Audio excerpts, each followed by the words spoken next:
Hi, this is Rabbi Bob Alper. I'm going to be reading a story that I wrote.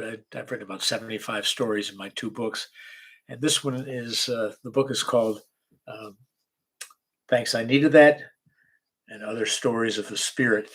Um,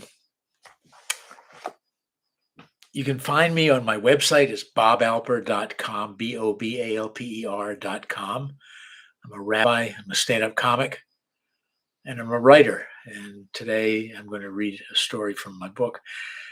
I hope you like it. It's one that resonates with me. I love the story, and here we go.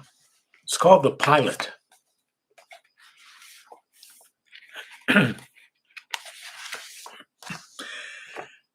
When I was a kid, one of my favorite television shows was a program called Name That Tune.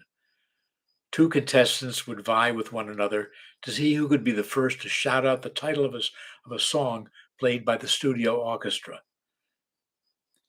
While at home sitting, I would watch this while at home sitting in front of our 12-inch black and white TV. If there were a lyrics version of that game, the phrase, "We know we belong to the land," would present no challenge at all, a piece of cake. They're the first words of Oklahoma from the classic music whose stage and film versions appeared in the 1940s and 1950s and have been revived frequently. Well, as a kid, I never quite understood what "we know we belong to the land" meant. How can you belong to a land? I love that glorious Oklahoma theme song. Even envied it, growing up as I did in a state whose best effort at singing its own praises was a college song that went something like, "For it's row, row, Rhode Island, island, row, row, Rhode Island, island, row, row, Rhode Island, URI," meaning University of Rhode Island. After singing, literally singing the praises of Oklahoma, I finally got to visit it years ago, and I've returned several times since. With all due respect, which is what people say when they're about to go negative, in the opinion of this proud Vermonter, Oklahoma is not all that great. Flat, boring, sometimes dusty. Let's just say it's not on my bucket list of places in which I want to spend extra time. A few years ago, I was driving from Tulsa to Stillwater, speeding along the bland, monotonous stretches of highway broken up by little towns and strip malls. I noticed that apparently it was Clergy Appreciation Month, because next to many of even the smallest churches stood large electrified portable billboards proclaiming, "We love you, Pastor Ruth," or "Pastor Rick is number one in our hearts." It occurred to me that we Jews would never put up signs like that, but if we did, they'd read something like, "Rabbi Larry has great potential," or perhaps, "We liked the old rabbi better." Recently, I returned to Oklahoma, but this time I didn't drive down long, uninteresting stretches of highway. This time it was from the air that I saw the state, flying into Oklahoma City, where I did a comedy event, flying there from Tulsa for another show, and finally flying home. It's that middle flight that remains in my mind, the one from Oklahoma City to Tulsa, because on that flight something happened that was both amazing and wonderful, and at bottom inspiring. The story begins in 1973. I was a baby rabbi back then, and in the midst of my first year in a pulpit following ordination. I served as the assistant rabbi in a huge synagogue in Buffalo. That's where I met Jerry and Jerry, spelled Jerry and Gerry. I've officiated hundreds and hundreds of weddings, but this was the only one in which both the bride and groom shared the first name before they shared a second name. And so, primarily for that reason, but there were others, I remembered them. Both 24 years old, Jeremy Cole had just graduated from medical school, and Geraldine Tariski was a secretary. He was Jewish from New Jersey. She had been raised as a Catholic in a mid-sized town in western New York. As I recall, she didn't practice Catholicism. She studied Judaism with me and converted to our faith before their wedding. Jerry and Jerry, I should add, were particularly lovely people. warm, sweet, bright, and low-key. We kept in touch every few years, birth announcements of their two daughters and son, address changes, and the like.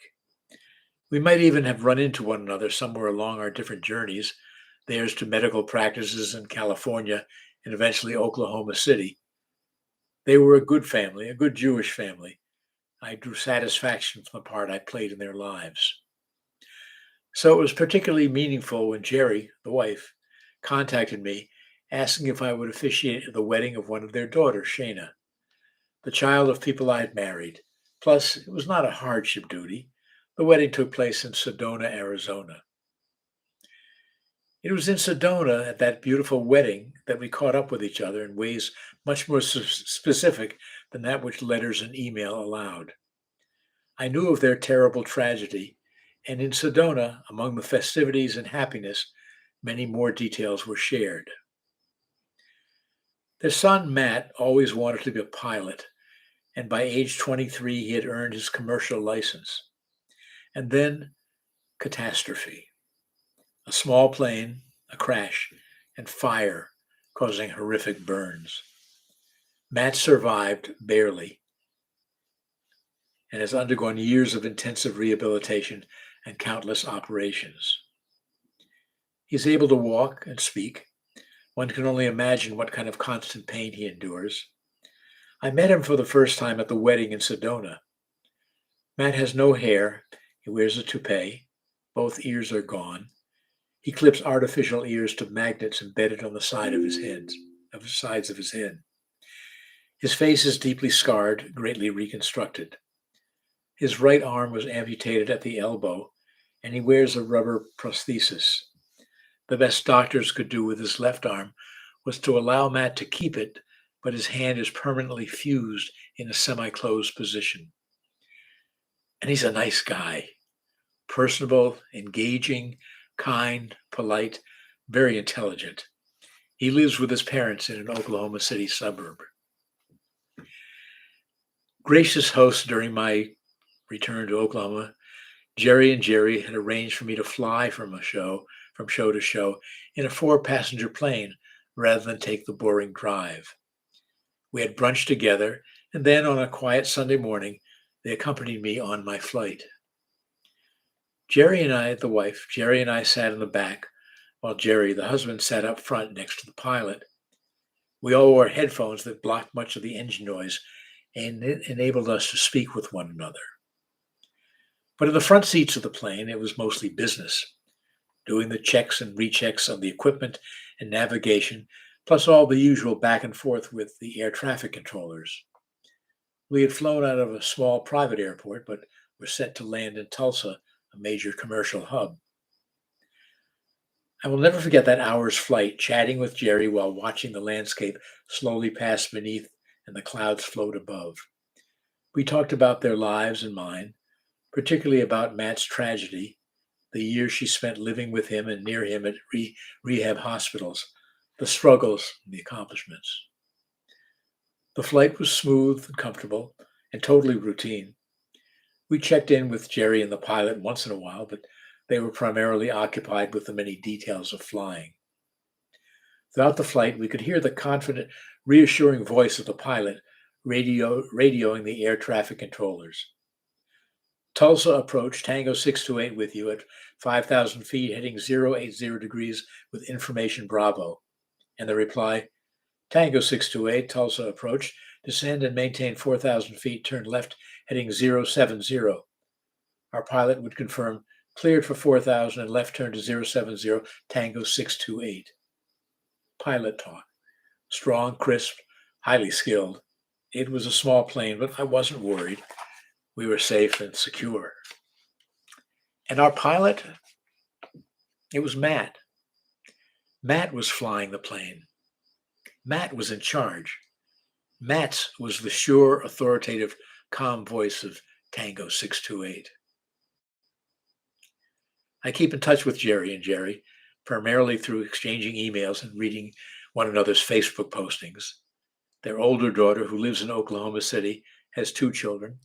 Shayna, their daughter I married, had a child, and the Coles visit them often, flying their plane, Tango 628, out to California, where Shayna and Danny live. And Matt, he's still flying and recently achieved 2 additional milestones. He earned his real estate license and he became a certified flight instructor, quickly building a waiting list of students. Life can indeed present us with challenges, some more than we think we can bear, but also with the understanding that the human spirit is strong, that formerly ordinary people sometimes achieve amazing goals.